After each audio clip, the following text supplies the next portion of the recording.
പത്രോസിൻ്റെ രണ്ടാം ലേഖനം 1 അധ്യായം അതിൻ്റെ 5 മുതലുള്ള വാക്യങ്ങൾ നമുക്ക് വായിക്കാം. അത് നിമിത്തം തന്നെ നിങ്ങൾ സകല ഉത്സാഹവും കഴിച്ച് നിങ്ങളുടെ വിശ്വാസത്തോട് വീര്യവും, വീര്യത്തോട് പരിജ്ഞാനവും, പരിജ്ഞാനത്തോട് ഇന്ദ്രിയജയവും, ഇന്ദ്രിയജയത്തോട് സ്ഥിരതയും, സ്ഥിരതയോട് ഭക്തിയും, ഭക്തിയോട് സഹോദരപ്രീതിയും, സഹോദരപ്രീതിയോട് സ്നേഹവും കൂട്ടിക്കൊള്ളുവിൻ.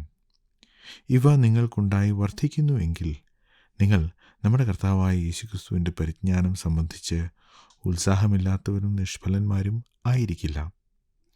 അവയില്ലാത്തവനോ കുരുടനത്രേ. അവൻ ഹ്രസ്വദൃഷ്ടിയുള്ളവനും തൻ്റെ മുമ്പിലത്തെ പാപങ്ങളുടെ ശുദ്ധീകരണം മറന്നവനും തന്നെ. അതുകൊണ്ട് സഹോദരന്മാരെ, നിങ്ങളുടെ വിളിയും തിരഞ്ഞെടുപ്പും ഉറപ്പാക്കുവാൻ അധികം ശ്രമിപ്പിൻ. ഇങ്ങനെ ചെയ്താൽ നിങ്ങൾ ഒരു നാളും ഇടറിപ്പോകാതെ നമ്മുടെ കർത്താവും രക്ഷിതാവുമായ യേശുക്രിസ്തുവിൻ്റെ നിത്യരാജ്യത്തിലേക്കുള്ള പ്രവേശനം ധാരാളമായി പ്രാപിക്കും.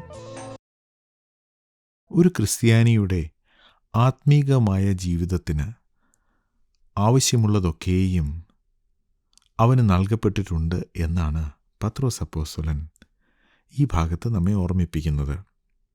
ജീവനും ഭക്തിക്കും വേണ്ടതൊക്കെയും ലഭിച്ച ഒരു വിശ്വാസി ലോകത്തിൽ മോഹത്താലുള്ള നാശം വിട്ടൊഴിഞ്ഞ് ദിവ്യ സ്വഭാവത്തിന് എന്നുവെച്ചാൽ ദൈവത്തിൻ്റെ സ്വഭാവത്തിന് കൂട്ടാളിയായി തീരുവാൻ ഇടവരുന്നു എന്നാണ് 4 വാക്യത്തിൽ നാം കണ്ടത്. ഇങ്ങനെ ദൈവം ഒരു വലിയ പ്രൊവിഷൻ വിശ്വാസിക്ക് നൽകിയിട്ടുള്ളതുകൊണ്ട് അവൻ ഒന്നും ചെയ്യാതെ തൻ്റെ ആത്മീയ ജീവിതം വളരെ ഈസി ആയിട്ട് എടുക്കണം എന്നല്ല ദൈവാത്മാവ് ഉദ്ദേശിക്കുന്നത്. 5 വാക്യത്തിൽ പത്രോസ് പറയുന്നു, അത് നിമിത്തം തന്നെ നിങ്ങൾ സകല ഉത്സാഹവും കഴിച്ച് നമ്മെക്കൊണ്ട് ചെയ്യാവുന്നതെല്ലാം അതിൻ്റെ പരമാവധി ചെയ്യണം എന്നാണ് അവിടെ കാണുന്നത്. യേശുക്രിസ്തുവിനെ രക്ഷിതാവായി സ്വീകരിച്ച് നിത്യജീവൻ പ്രാപിക്കുക എന്നത് സൗജന്യമാണ്, രക്ഷ സൗജന്യമാണ്, വിശ്വാസത്താലാണ്, ദൈവകൃപയാണ്, ദൈവത്തിൻ്റെ ദാനമാണ്. എന്നാൽ ഒരു വിശ്വാസ ജീവിതം അത് സൗജന്യമല്ല. അതിന് ഒരു വിശ്വാസി വില കൊടുക്കണമെന്ന് ദൈവവചനം അനുശാസിക്കുന്നു. നമ്മുടെ കർത്താവ് അത് പറഞ്ഞിട്ടുണ്ട്. ശിഷ്യത്വത്തിന് വിലയുണ്ട്. പത്രോസ് അപ്പോസ്തലനും പറയുന്നത് അതുതന്നെയാണ്. നിങ്ങൾ അതിമഹത്തായ വിശ്വാസം സ്വീകരിച്ചു, നല്ല കാര്യം. എന്നാൽ അത് പോരാ. നിങ്ങൾ സകല ഉത്സാഹവും കഴിച്ച് നിങ്ങളുടെ വിശ്വാസത്തോട് ചില കാര്യങ്ങൾ കൂട്ടണം. അതിൻ്റെ ലിസ്റ്റ് നാം അവിടെ കാണുന്നുണ്ട്. 7 വാക്യത്തിൽ കൂട്ടിക്കൊള്ളുവിൻ എന്നാണ് കാണുന്നത്.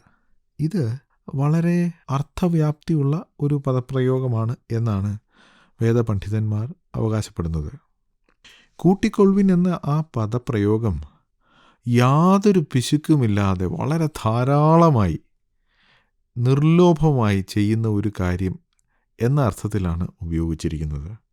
അതുകൊണ്ട് ഈ 5 മുതൽ 7 വരെയുള്ള വാക്യങ്ങളിൽ കാണുന്ന കാര്യങ്ങൾ അത് നമ്മുടെ വിശ്വാസ ജീവിതത്തോട് ചേർക്കുന്ന കാര്യത്തിൽ നാം ഉത്സാഹം കാണിക്കണമെന്ന് മാത്രമല്ല, ഇത്രയൊക്കെ മതി, ഇത് കൂടുതലൊന്നും വേണ്ട എന്ന മനോഭാവം ഒരിക്കലും ഉണ്ടാകാൻ പാടില്ല. മറിച്ച് ഈ കാര്യങ്ങൾ ധാരാളമായി നമ്മുടെ ജീവിതത്തിൽ ഉണ്ടാകുവാൻ ഇടയാകണം. അതിൽ ആദ്യത്തെ കാര്യം വിശ്വാസം. വിശ്വാസമാണല്ലോ എല്ലാത്തിൻ്റെയും അടിസ്ഥാനം. യേശുക്രിസ്തു ദൈവപുത്രനാണെന്ന് വിശ്വസിക്കുന്നു.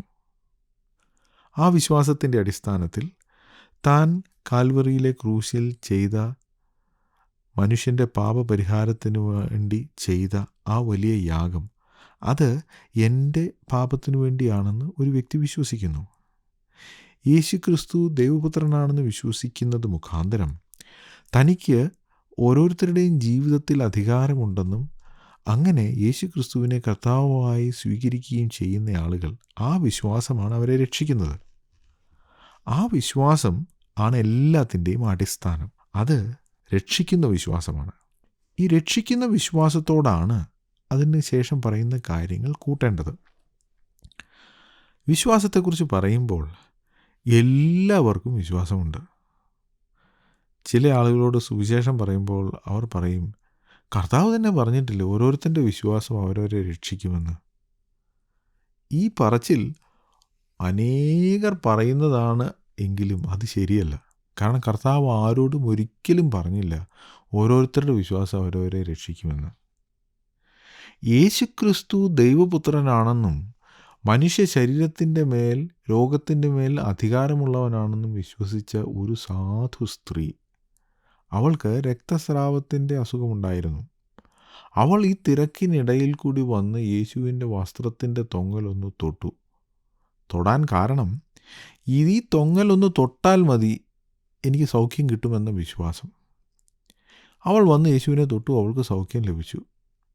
യേശു തിരിഞ്ഞു നിന്ന് ചോദിച്ചു, ആരാണ് എന്നെ തൊട്ടത്? എന്നിൽ നിന്ന് ശക്തി പുറപ്പെട്ടത് ഞാൻ അറിഞ്ഞു. ശിഷ്യന്മാർ പറഞ്ഞു, എങ്ങനെ കണ്ടുപിടിക്കാനാണ്? ഇത്രയും വലിയ തിരക്കിൽ ഒരാൾ നിന്നെ തൊട്ടു എന്ന് പറയുന്നതിൽ എന്തർത്ഥം? ആ സ്ത്രീക്കൊരു കാര്യം മനസ്സിലായി, താൻ മറഞ്ഞിരിക്കുന്നില്ല. അവൾ മുമ്പോട്ട് വന്ന് യേശുവിൻ്റെ കാൽക്കൽ വീണു. അവളോടാണ് യേശു പറഞ്ഞത്, നിന്റെ വിശ്വാസം നിന്നെ രക്ഷിച്ചിരിക്കുന്നു. എന്തെങ്കിലും വിശ്വസിച്ച് ആ വിശ്വാസം നിന്നെ രക്ഷിക്കും എന്ന് ഒരിക്കലും യേശുക്രിസ്തു പറഞ്ഞിട്ടില്ല. ബൈബിൾ അങ്ങനെ പഠിപ്പിക്കുന്നില്ല. എന്ത് വേണമെങ്കിലും വിശ്വസിക്കുവാനുള്ള സ്വാതന്ത്ര്യം ഓരോരുത്തർക്കുമുണ്ട്.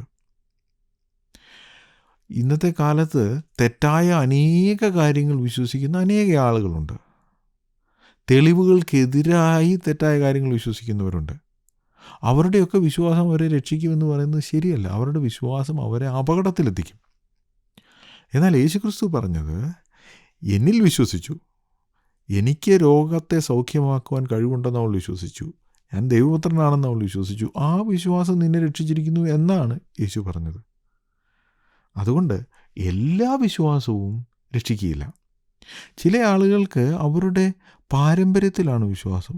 എൻ്റെ അപ്പൂപ്പന്മാർ വിശ്വസിച്ചത് ഇതാണ്, ആ വിശ്വാസം അതാണ് വിലയേറിയ വിശ്വാസം. അയ്യോ, അല്ല. ദൈവവചനപ്രകാരമുള്ള വിശ്വാസമാണ് വിശ്വാസം. ബൈബിളിന് നിരക്കാത്ത കാര്യങ്ങളിൽ നിങ്ങൾ വിശ്വസിക്കുന്നുണ്ടെങ്കിൽ ആ വിശ്വാസം നിങ്ങളെ രക്ഷിക്കുകയില്ല. ബൈബിൾ അങ്ങനെ പറയുന്നില്ല. ഈ വിശ്വാസം പാരമ്പര്യത്തിലുള്ള വിശ്വാസമല്ല. മറ്റു ചില ആളുകൾ അവരുടെ വിശ്വാസം സമൂഹത്തിലാണ്, അവരുടെ കുടുംബ മഹിമയിലാണ്. അതിലവർക്ക് വലിയ വിശ്വാസമാണ്. ഞങ്ങളുടെ കുടുംബക്കാർ അവർ പറയുന്നത് തെറ്റുകയില്ല, ഞങ്ങളുടെ സമുദായം അവർ പറയുന്നത് ശരിയാണ്. അയ്യോ, അല്ല. അവർക്ക് തെറ്റുപറ്റാം. ബൈബിൾ പറയുന്നത് വിശ്വസിക്കുക, യേശുക്രിസ്തുവിനെ ദൈവപുത്രനായി വിശ്വസിക്കുക, അവൻ്റെ കാൽവറിയിലെ ക്രൂശിലെ മരണത്തിൽ വിശ്വസിക്കുക, പാപമോചനത്തിനായി യേശുവിനോട് പ്രാർത്ഥിക്കുക. ഈ വിശ്വാസമുള്ളവരെയാണ് യേശു രക്ഷിക്കുന്നത്. ഇത് ഒരു കുടുംബം അല്ലെങ്കിൽ ഒരു സമൂഹം ചെയ്യേണ്ട കാര്യമല്ല, മറിച്ച് വ്യക്തികൾ ചെയ്യേണ്ടതാണ്. ഈ വിശ്വാസത്തിൻ്റെ പ്രത്യേകത, ഇത് സാർവലൗകികമാണ്. എന്ന് വെച്ചാൽ യൂണിവേഴ്സലാണ്. ആർക്ക് വേണമെങ്കിലും വിശ്വസിക്കാം. അതുകൊണ്ട് തന്നെ അനേക ആളുകൾ ഇത് വിശ്വസിക്കുന്നുമില്ല. രക്ഷിക്കപ്പെടുവാൻ യേശുക്രിസ്തുവിൽ വിശ്വസിച്ച് പാപമോചനം നേടണം. ആ വിശ്വാസമാണ് ഒരു ക്രിസ്തീയ ജീവിതത്തിൻ്റെ അടിസ്ഥാനം. അപ്പോൾ വിശ്വാസം ഉണ്ട് എന്ന് പത്രോസ് അപ്പോസ്തലൻ അനുമാനിക്കുകയാണ്. വിശ്വാസത്തോട് വീര്യം എന്ന് പറഞ്ഞാൽ വിശ്വസിക്കുന്നവരോടാണ്, യഥാർത്ഥ വിശ്വാസമുള്ളവരോടാണ് പത്രോസ് അപ്പോസ്തലൻ ഇത് പറയുന്നത്. വിശ്വാസത്തോട് വീര്യം, വെർച്യു എന്നാണ് ഇംഗ്ലീഷിൽ പറയുന്നത്. ഈ വാക്കിൻ്റെ അർത്ഥം യുദ്ധത്തിൽ വീര്യം പ്രവർത്തിക്കുക എന്ന് നമ്മൾ കേട്ടിട്ടുണ്ടല്ലോ. യുദ്ധത്തിൽ അനേക പടയാളികൾ യുദ്ധം ചെയ്യും. പടയാളികൾ ചെയ്യുന്നത് അവരെ ഏൽപ്പിച്ചിരിക്കുന്ന ഉത്തരവാദിത്വം, അവരോട് എന്ത് ചെയ്യാൻ പറയുന്നു അത് ചെയ്യുന്നു. അത് വീര്യമല്ല, അത് അവരുടെ ഡ്യൂട്ടിയാണ്, അവരെ ചെയ്യേണ്ടതാണ്. അതിനാണ് അവർക്ക് ശമ്പളം കൊടുക്കുന്നത്. എന്നാൽ വീര്യമെന്ന് പറഞ്ഞാൽ അവർ ചെയ്യേണ്ട ഉത്തരവാദിത്തങ്ങളിൽ അപ്പുറമായി അതിൽ കൂടുതൽ ചെയ്യാനുള്ള മനസ്സ്, അതാണ് വീര്യം. ചില ആളുകൾ രക്ഷിക്കപ്പെട്ടു കഴിഞ്ഞാൽ ഞാൻ ഇനി സ്വർഗത്തിൽ പോകും, അപ്പോൾ ഇനി ചെയ്യേണ്ട കാര്യങ്ങൾ വേദോസം വായിക്കണം, പള്ളിയിൽ പോകണം, ആരാധനയ്ക്ക് പോകണം, സ്വത്രാഴ്ച ഇടണം, പ്രാർത്ഥിക്കണം. ഇത്രയൊക്കെ ചെയ്താൽ മതി. മിനിമം ക്രിസ്ത്യൻ, മിനിമം വിശ്വാസി. അത് വീര്യമല്ല. വീര്യമെന്ന് പറഞ്ഞാൽ എന്നെ രക്ഷിക്കുവാൻ വേണ്ടി തൻ്റെ ചങ്കിലെ ചോര ഒഴുക്കിയ ആളാണ് എൻ്റെ രക്ഷിതാവ്. അവനു വേണ്ടി ഇതൊന്നും പോരാ. അവനെ ഇങ്ങനെയൊന്ന് സ്നേഹിച്ചാൽ പോരാ. അവനു വേണ്ടി ഞാൻ എന്തെങ്കിലുമൊക്കെ ചെയ്യണം. അങ്ങനെയുള്ളൊരു മനോഭാവം, അതാണ് വീര്യം. എനിക്ക് ചില ആളുകളെ പരിചയമുണ്ട്. അവർ വിശ്വാസത്തിൽ വന്നത് വളരെ വ്യത്യസ്തമായ ചില സാഹചര്യങ്ങളിൽ നിന്നാണ്. അവർ വിശ്വാസത്തിൽ വന്നു കഴിഞ്ഞപ്പോൾ അവരുടെ തീഷ്ണത, വിശ്വാസത്തിനു വേണ്ടിയുള്ള അവരുടെ വീര്യം, അവരെ രക്ഷിച്ച അവരുടെ കർത്താവായ യേശു ക്രിസ്തുവിന് വേണ്ടി എന്ത് ത്യാഗവും ചെയ്യുവാനുള്ള അവരുടെ മനസ്സ്. എനിക്കറിയാം, നിങ്ങളും ഒരുപക്ഷെ അങ്ങനെയുള്ള ആളുകളെ കണ്ടിരിക്കും. വളരെ വീര്യമുള്ള ആളുകളാണ് അവർ. അവരുടെ രക്ഷിതാവിനു വേണ്ടി എന്തും ചെയ്യാൻ തയ്യാറായി ജീവിക്കുന്നവരാണ്. ഇംഗ്ലീഷിൽ പറയും they are willing to go an extra mile. എന്ന് വെച്ചാൽ അവരുടെ ഉത്തരവാദിത്തം മാത്രം ചെയ്യുകയല്ല, മറിച്ച് അതിനപ്പുറമായുള്ള കാര്യങ്ങൾ ചെയ്യുവാനുള്ള മനസ്സ് അവർക്ക് ഉണ്ട്. യേശുക്രിസ്തുവിൻ്റെ ക്രൂശു മരണത്തിന് ശേഷം തന്നെ അടക്കം ചെയ്ത കല്ലറ ഞായറാഴ്ച രാവിലെ മറിയ അവിടെ വന്നു. ഈ സ്ത്രീ, ബലഹീനയായ സ്ത്രീ, യേശുവിനെ കണ്ടിട്ട് മനസ്സിലായില്ല. അവൾ പറഞ്ഞു, യജമാനനെ, അവൻ്റെ ശരീരം എവിടെ വെച്ചു എന്ന് പറഞ്ഞാൽ ഞാൻ എടുത്തുകൊണ്ട് പോകാം. അവളെ കൊണ്ടിത് സാധിക്കുമോ? സാധിക്കുന്ന ഒരു കാര്യമല്ല. പക്ഷേ അവളുടെ വീര്യം, അതാണ് അവിടെ കാണുന്നത്. എവിടെ വെച്ചെന്ന് പറഞ്ഞാൽ ഞാൻ എടുത്തുകൊണ്ട് പോകാം. അവൾ അതിന് തയ്യാറാണ്. അതാണ് വീര്യം. ഇംഗ്ലണ്ടിൽ ഒരു ചെരുപ്പ് കുത്തിയായിരുന്ന ഒരു മനുഷ്യനായിരുന്നു വില്യം കേരി. സുവിശേഷത്തെക്കുറിച്ച് ഉള്ള തീഷ്ണത, തൻ്റെ രക്ഷിതാവിനെക്കുറിച്ചുള്ള സ്നേഹം വില്യം കേരിയുടെ മനസ്സിൽ കത്തുവാൻ തുടങ്ങിയപ്പോൾ താൻ വീര്യം പ്രവർത്തിച്ചു. തൻ്റെ നാട് വിട്ട് ഭാരതത്തിൽ വന്ന് ഇവിടുത്തെ ഭാഷ പഠിച്ച് ഇവിടെയുള്ള ഭാഷകളിലേക്ക് ബൈബിളും പുതിയ നിയമ ഭാഗങ്ങളും തർജ്ജിമ ചെയ്യുവാൻ വില്യം കേരിയെ തയ്യാറാക്കിയത് തൻ്റെ വീര്യമാണ്. വിശ്വാസത്തോട് വീര്യം ചേർക്കണം, വീര്യം കൂട്ടണം. അടുത്തതായി നാം വായിക്കുന്നത് വീര്യത്തോട് പരിജ്ഞാനം. ഈ വാക്ക് നാം ഇതിനു മുമ്പ് ചിന്തിച്ചതാണ്. പരിജ്ഞാനം എന്ന് പറഞ്ഞാൽ പരിചയം കൊണ്ടുണ്ടാകുന്ന അറിവ്. ഒരു പുസ്തകം വായിച്ച് മനസ്സിലാക്കുന്ന കാര്യമല്ല, മറിച്ച് പരിചയം കൊണ്ട് കാര്യങ്ങൾ ചെയ്ത് പരിചയിച്ചുണ്ടാകുന്ന അറിവ്. അതാണ് പരിജ്ഞാനം. വീര്യം എന്ന കാര്യത്തെക്കുറിച്ച് പറഞ്ഞ ഉടനെ പത്രോസ് അപ്പോസ്തലൻ പരിജ്ഞാനത്തെക്കുറിച്ചാണ് പറയുന്നത്. വീര്യമെന്ന് പറഞ്ഞാൽ പത്രോസ് അപ്പോസ്തലൻ അത് മനസ്സിലാവും. കർത്താവിനോട് താൻ പറഞ്ഞു, ഞാൻ നിന്നെ വിട്ട് ഓടിപ്പോകുന്നു, ഒരിക്കലുമില്ല, ഞാൻ നിന്നോട് കൂടെ മരിക്കാനും തയ്യാറാ. കർത്താവ് പത്രോസിനെ നോക്കി ചിരിച്ചുകൊണ്ട് പറഞ്ഞു, ഇന്ന് രാത്രി നീ 3 വട്ടം എന്നെ തള്ളിപ്പറയും. പത്രോസിന് നല്ല വീര്യം ഉണ്ടായിരുന്നു. പക്ഷേ എന്തൊക്കെയാണ് സംഭവിക്കാൻ പോകണമെന്നുള്ള കാര്യം പത്രോസിന് അറിഞ്ഞുകൂടായിരുന്നു. പത്രോസ് എൻ്റെ വീര്യത്തിൽ, എന്തൂസിയാസത്തിൽ പറഞ്ഞു, ഞാൻ നിന്നോടുകൂടെ മരിക്കാനും തയ്യാറാണ്. അതുകൊണ്ടാണല്ലോ വാളെടുത്ത് ഒരുത്തൻ ഒറ്റ വെട്ട് വെട്ടിയത്. അതൊക്കെ വീര്യമാണ്, പരിജ്ഞാനമില്ലാത്ത വീര്യം. കർത്താവ് പറഞ്ഞു, വാൾ ഉറയിലിട്, വാളെടുക്കുന്നവൻ വാളാൽ. അത് പരിജ്ഞാനമാണ്. പത്രോസ് അപ്പോസ്തലൻ്റെ ജീവിതത്തിൽ ഉണ്ടായ ആ പരാജയം വലിയ വിജയമാക്കി മാറ്റാൻ പിന്നീട് കർത്താവിന് സാധിച്ചു. ഉയർത്തെഴുന്നേറ്റ് കഴിഞ്ഞപ്പോൾ കർത്താവിനെ കാണാൻ പോലും പത്രോസിന് ഇഷ്ടമില്ലായിരുന്നു. എന്നാൽ പത്രോസിനെ തേടി കർത്താവ് വന്നു. പത്രോസ് അപ്പോസ്തലൻ തൻ്റെ ഈ വീര്യമൊക്കെ കാണിക്കുന്ന സമയത്ത് തന്നെ കർത്താവ് പത്രോസിനെ കുറിച്ച് പറഞ്ഞു, നീ തിരിഞ്ഞു വന്നു കഴിയുമ്പോൾ എൻ്റെ ആടുകളെ മേയ്ക്കും. നിൻ്റെ ജീവിതത്തിലൊരു മനസാന്തരം ഉണ്ടോ? അതും കർത്താവിന് അറിയാമായിരുന്നു. ഇന്ന് പത്രോസ് അപ്പോസ്തലൻ ഈ ലേഖനം എഴുതുമ്പോൾ തൻ്റെ വീര്യത്തെക്കുറിച്ച് താൻ ചിന്തിക്കുകയാണ്. പിന്നീട് തനിക്കുണ്ടായ പരിജ്ഞാനത്തെക്കുറിച്ചും താൻ ചിന്തിക്കുകയാണ്. വീര്യം മാത്രം പോരാ, വീര്യം ആവശ്യമാണ്, എന്നാൽ അതോടൊപ്പം പരിജ്ഞാനം ആവശ്യമാണ്. ഇന്ന് ചില ആളുകൾ സുവിശേഷ വേലയ്ക്ക് വേണ്ടി ആളുകളെ ആഹ്വാനം ചെയ്യും. അതിനുവേണ്ടി ലോകത്തിലുള്ള ചില കണക്കുകളും ആളുകളുടെ എണ്ണവും സുവിശേഷം കേൾക്കാത്ത ആളുകളെക്കുറിച്ചുള്ള റിപ്പോർട്ടും ഒക്കെ പറയും. അതൊന്നും തെറ്റാണെന്ന് ഞാൻ പറയുന്നില്ല.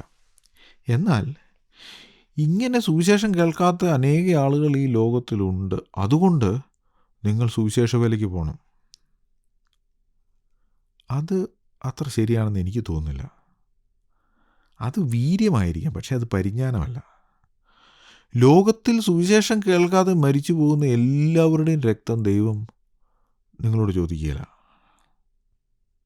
പിന്നെ ഒരു കാര്യം, നിങ്ങളുടെ അയൽപക്കംകാർ, നിങ്ങളുടെ അയൽപക്കത്തുള്ളവർ, കൂട്ടുകാർ, കൂടെ ജോലി ചെയ്യുന്നവർ, അവർ സുവിശേഷം കേൾക്കാതെ മരിച്ചു പോയാൽ ദൈവം നിങ്ങളോട് ചോദിക്കും, നിങ്ങൾ എന്തുകൊണ്ട് പറഞ്ഞില്ല എന്ന് ചോദിക്കും. എന്നാൽ അതിൻ്റെ അർത്ഥം ഈ ലോകത്തിലുള്ള എല്ലാവരും അല്ലെങ്കിൽ ഇന്ത്യയിലുള്ള എല്ലാവരും സുവിശേഷം കേൾക്കേണ്ടത് നിങ്ങളുടെ ഉത്തരവാദിത്തമാണ്, അങ്ങനെയൊക്കെ പറയുന്നത് മോശമാണ്. അത് ശരിയല്ല. പണ്ട് ഒരു യൂത്ത് ക്യാമ്പിൽ ഒരാൾ വന്ന് ചെറുപ്പക്കാരെ സുവിശേഷ വേലയ്ക്ക് വേണ്ടി ആഹ്വാനം ചെയ്യുകയാണ്. നിങ്ങൾ സുവിശേഷ വേലയ്ക്ക് വേണ്ടി വേർതിരിയണം. നമ്മുടെ നാട്ടിൽ അനേകർ സുവിശേഷം കേൾക്കാതെ മരിച്ചു പോകുന്നു, അവരുടെയൊക്കെ രക്തം ദൈവം നിങ്ങളോട് ചോദിക്കും. ഇങ്ങനെ ആളുകൾ സുവിശേഷം കേൾക്കാത്തതിൻ്റെ ഉത്തരവാദികൾ ഈ 20 വയസ്സുള്ള ചെറുപ്പക്കാരാണ് എന്നുള്ള മട്ടിലാണ് തൻ്റെ പ്രസംഗം. ഈ പ്രസംഗമൊക്കെ കഴിഞ്ഞ് പ്രസംഗം നടത്തിയ ആൾ പോവുകയാണ്. അപ്പോൾ ആരോ ചോദിച്ചു, നിങ്ങൾ എങ്ങോട്ടാണ് പോകുന്നത്? ഞാൻ എൻ്റെ താമസ സ്ഥലത്തേക്കാണ് പോകുന്നത്. അവിടെ നിങ്ങൾ എന്ത് ചെയ്യുന്നു? അവിടെ എനിക്കൊരു ജോലിയാണ്. അപ്പോൾ പിന്നെ ഇത്ര നേരം നിങ്ങൾ ഈ പറഞ്ഞതൊക്കെയോ? അത് ഞാനൊന്ന് ചലഞ്ച് ചെയ്തതല്ലേ. ഇതാണ് പല ആളുകളുടെ മനോഭാവം. അവർ ആളുകളെ സുവിശേഷ വേലയ്ക്ക് വേണ്ടി പോകണമെന്നൊക്കെ പറഞ്ഞ് ഉത്സാഹിപ്പിക്കും, ഈ കണക്കുകളൊക്കെ ഉദ്ധരിച്ച്. പക്ഷേ അവർ ചെയ്യുന്നത് ശരിയല്ല. കാരണം ഇന്ത്യയിൽ എത്ര ആളുകൾ സുവിശേഷം കേൾക്കാനുണ്ട് എന്നതിൻ്റെ അടിസ്ഥാനത്തിലല്ല ഒരാൾ സുവിശേഷ വേലയ്ക്ക് വേർതിരിയുന്നത്. അയാളെ ദൈവം വിളിച്ചിട്ടുണ്ടോ ഇല്ലയോ എന്നുള്ളതിൻ്റെ അടിസ്ഥാനത്തിലാണ്. ദൈവം അയാളെക്കുറിച്ച് എന്താണ് ചെയ്യാൻ ഉദ്ദേശിക്കുന്നത്, ആ കാര്യമാണ് അയാൾ ചെയ്യേണ്ടത്. അല്ലാതെ ഈ വീര്യം, എന്തൂസിയാസം അത് കുത്തിവെച്ച് ഉണ്ടാക്കാവുന്ന ഒന്നല്ല. അത് പരിജ്ഞാനമില്ലായ്മയുടെ ലക്ഷണമാണ്. ഇങ്ങനെ ചില ആളുകൾ വഴിതെറ്റിപ്പോയിട്ടുണ്ട്. പറയുന്നതിൽ ദുഃഖമുണ്ട്, പക്ഷേ വാസ്തവമാണ്. ചില ആളുകൾ അവരുടെ കുടുംബം, അവരുടെ ആരോഗ്യം, അവരുടെ സ്വത്ത്, ഇതൊക്കെ നാനാവിധമാക്കിയിട്ട് സുവിശേഷവേല എന്ന പേരിൽ പലതും ചെയ്തു കൂട്ടിയിട്ടുണ്ട്. അവരുടെ ജീവിതം പരാജയപ്പെട്ടിട്ടേ ഉള്ളൂ. അതിൻ്റെ പ്രധാന കാരണം ദൈവം അവരെ വിളിച്ചില്ല. ആളുകൾ പറയുന്ന ചില കാര്യങ്ങൾ അത് അവരിൽ ചില വൈകാരികമായ ഉപരിപ്ലവമായ ചില മാറ്റങ്ങൾ ഉണ്ടാക്കി. അതുമാത്രം. അതിനെ ബേസ് ചെയ്ത് അതിൻ്റെ അടിസ്ഥാനത്തിൽ അവർ ചാടിപ്പുറപ്പെട്ടതാണ്. അത് അപകടകരമാണ്. അതുകൊണ്ടാണ് പത്രോസ് അപ്പോസ്തലൻ വിശ്വാസത്തോട് വീര്യത്തോട് ചേർന്ന് തന്നെ താൻ പറയുന്നു, പരിജ്ഞാനം ഉണ്ടായിരിക്കണം. ദൈവം നിങ്ങൾക്ക് തന്നിരിക്കുന്ന പരിജ്ഞാനം, ദൈവഹിതം അറിയാനുള്ള നിങ്ങളുടെ കഴിവ്, പരിശുദ്ധാത്മാവ് നിങ്ങളെ നടത്തുന്നു എന്ന സത്യം, ഇതിൻ്റെ അടിസ്ഥാനത്തിൽ കാര്യങ്ങളെ വിവേചിച്ചറിയാനുള്ള പരിജ്ഞാനം നിങ്ങൾക്കുണ്ടായിരിക്കണം. അതനുസരിച്ച് വേണം പ്രവർത്തിക്കുവാൻ. പരിജ്ഞാനമില്ലാതെ വീര്യമുണ്ടായാൽ അത് അപകടമാണ്. അപ്പോൾ വീര്യത്തോട് പരിജ്ഞാനം ചേർക്കണം. പരിജ്ഞാനത്തോട് പിന്നെ ചേർക്കേണ്ടത് ഇന്ദ്രിയജയമാണ്. ഇന്ദ്രിയജയം എന്ന് പറഞ്ഞാൽ നമ്മുടെ ശരീരത്തെ നിയന്ത്രിക്കുവാൻ, നമ്മുടെ ശരീരത്തിൻ്റെ ഇച്ഛകളെ നിയന്ത്രിക്കുവാൻ ഉള്ള നമ്മുടെ കഴിവ്. ഇത് ഒരു പരിശുദ്ധാത്മാവിൻ്റെ ഫലമാണ് ഇന്ദ്രിയജയം. ഇന്ദ്രിയജയം ഇല്ലാത്തവർക്ക് അവരെ നിയന്ത്രിക്കുന്ന വികാരങ്ങളാണ്, വിവേകമല്ല. ഇന്ദ്രിയജയം എന്ന് പറഞ്ഞാൽ വിവേകത്തോടുകൂടി കാര്യങ്ങൾ ചിന്തിക്കുക, ശരീരത്തെ, വികാരങ്ങളെ കയറൂരി വിടാതിരിക്കുക. തൻ്റെ മനസ്സിലെ ചിന്തകളെ, വികാരങ്ങളെ നിയന്ത്രിക്കുന്ന ഒരു മനുഷ്യൻ അവൻ ഉറപ്പുള്ള പട്ടണം പോലെയാണെന്നാണ് ശലോമോൻ പറഞ്ഞിരിക്കുന്നത്. അത് ഒരു വിശ്വാസിക്ക് വേണ്ടുന്ന ഒരു ഗുണമാണ്. ചില ആളുകൾക്ക് അല്പം പോലും ഇന്ദ്രിയ ജയമില്ല. ചിലർക്കത് ഭക്ഷണ കാര്യത്തിലാണ്, ചിലർക്ക് ഉറക്കത്തിൻ്റെ കാര്യത്തിലാണ്, ചിലർക്ക് എൻ്റർടൈൻമെൻറ്റിൻ്റെ കാര്യത്തിലാണ്. ഇത്തരം കാര്യങ്ങളിൽ യാതൊരു ശിക്ഷണവുമില്ല, ഡിസിപ്ലിനുമില്ല, നിയന്ത്രണവുമില്ലാത്ത അവസ്ഥ.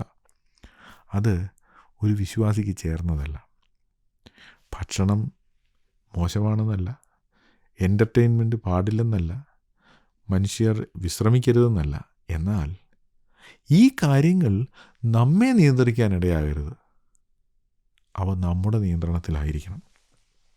പിന്നീട് പത്രോസ് അപ്പോസ്തലൻ പറയുന്നു, ഇന്ദ്രിയജയത്തോട് സ്ഥിരത. ആ വാക്ക് സൂചിപ്പിക്കുന്നത് പോലെ തന്നെ എന്തെങ്കിലും ഒന്ന് കേട്ടാൽ ഉടനെ എടുത്തു ചാടുന്ന സ്വഭാവം, അത് സ്ഥിരതയില്ലായ്മയാണ്. എന്തെങ്കിലും ഒരു പുതിയ ട്രെൻഡ് കണ്ടു, ഉടനെ അതിൻ്റെ പുറകെ സർവ്വശക്തിയും ഉപയോഗിച്ച് ഇറങ്ങിപ്പുറപ്പെടുന്നത് സ്ഥിരതയല്ല. സ്ഥിരതയെന്ന് പറഞ്ഞാൽ ഒരേ കാര്യം മാറ്റമില്ലാതെ ചെയ്യാനുള്ള കഴിവെന്നാണ്. ഉദാഹരണം, ഒരു വീട്ടിൽ ഭക്ഷണം ഉണ്ടാക്കുക, അത് വളരെ ബോറിംഗ് ആയിട്ടുള്ളൊരു കാര്യമാണ്. കാരണം 10-20 വർഷമായിട്ട് ഇതേ ജോലി തന്നെ ഒരു സഹോദരി ചെയ്തുകൊണ്ടിരിക്കുക. അവർക്ക് തോന്നും, എനിക്കിത് മാത്രമേ ഉള്ളൂ പണി, എത്ര നാളായി ഞാനിത് ചെയ്യാൻ തുടങ്ങിയിട്ട്, വല്ല ഗുണമുണ്ടോ? പക്ഷേ അവൾ ഉണ്ടാക്കിയ ഭക്ഷണം കൊണ്ട് അനേക ആളുകൾക്ക് ആരോഗ്യമുണ്ടായി. അവരുടെ മക്കൾ അവൾ ഉണ്ടാക്കിയ ഭക്ഷണം കഴിച്ചാണ് വളർന്നത്. അവരുടെ കുടുംബത്തിലുള്ള എല്ലാവരുടെയും ആരോഗ്യത്തിൻ്റെ രഹസ്യം, അവർ ആരോഗ്യത്തോടെ ഇരിക്കുന്നത് ഈ സഹോദരി ഉണ്ടാക്കിയ ഭക്ഷണം കൊണ്ടാണ്. അനേക ദൈവദാസന്മാർ ആ വീട്ടിൽ വന്ന് ഭക്ഷണം കഴിച്ചിട്ടുണ്ട്. എന്നാൽ ഇതൊക്കെ വിട്ടിട്ട് ഞാൻ ഈ ചെയ്യുന്നതുകൊണ്ടൊരു ഗുണമില്ല, അങ്ങനെ ചിന്തിക്കാൻ ഇടയാകരുത്. ദൈവം നമ്മെ ഏൽപ്പിച്ചിരിക്കുന്ന ഒരു കാര്യം സ്ഥിരതയോടെ ചെയ്യാനിടയാകണം. ന്യായാധിപന്മാരുടെ പുസ്തകത്തിൽ അബീമലേക്ക് എന്ന് പറഞ്ഞ ഒരുത്തൻ ന്യായാധിപനായി. അവൻ ന്യായാധിപനായതിനെ കളിയാക്കിക്കൊണ്ട് ഗിദെയോൻ്റെ ഒരു മകൻ ഒരു ഉപമ പറയുന്നുണ്ട്. കാട്ടിലെ വൃക്ഷങ്ങൾ ചെന്ന് ഓരോ വൃക്ഷത്തോടും ഞങ്ങളുടെ മേൽ രാജാവായിരിക്കാമോ എന്ന് ചോദിക്കുകയാണ്. അപ്പോൾ ആ വൃക്ഷങ്ങൾ പറയുന്ന മറുപടിയുണ്ട്. ഉദാഹരണത്തിന്, മുന്തിരിവള്ളിയുടെ അടുത്ത് ചെന്നു, മുന്തിരിവള്ളിയോട് രാജാവാകുമോ എന്ന് ചോദിച്ചപ്പോൾ മുന്തിരിവള്ളി പറഞ്ഞു, ഇല്ല, ഞങ്ങൾ വർഷങ്ങളായി, എൻ്റെ അപ്പനപ്പൂപ്പന്മാരായി ഒരേ കാര്യം ചെയ്യുന്നത്. എന്താണ്? മനുഷ്യനെയും ദൈവത്തെയും സന്തോഷിപ്പിക്കുന്ന വീഞ്ഞ്. എൻ്റെ ഫലം അത് വിട്ടിട്ട്, ഇത് തന്നെയാണ് അത്തിവൃക്ഷവും ഒലിവൃക്ഷവും ഒക്കെ പറഞ്ഞത്, ഞങ്ങൾക്ക് ദൈവം തന്നിരിക്കുന്ന ഒരു ശുശ്രൂഷയുണ്ട്, ഫലം കായ്ക്കുക, അതുകൊണ്ട് ആളുകൾക്ക് പ്രയോജനമുണ്ട്. അത് വിട്ടിട്ട് വേറെന്തെങ്കിലും ചെയ്യാൻ ഞങ്ങളില്ല. വൃക്ഷങ്ങളുടെ മേലെ ആടാൻ പിന്നെ എല്ലാവരും കാണും, പക്ഷെ അത് ചെയ്യാൻ ഞങ്ങളില്ല. അതാണ് സ്ഥിരത. ദൈവം നമ്മെ ഏൽപ്പിച്ചിരിക്കുന്ന കാര്യം സ്ഥിരോത്സാഹത്തോടുകൂടെ ചെയ്യുക. അതിന് അല്പം ഡിസിപ്ലിൻ ആവശ്യമാണ്, പക്ഷേ അത് നമ്മെക്കുറിച്ച് ദൈവം ഉദ്ദേശിക്കുന്നു.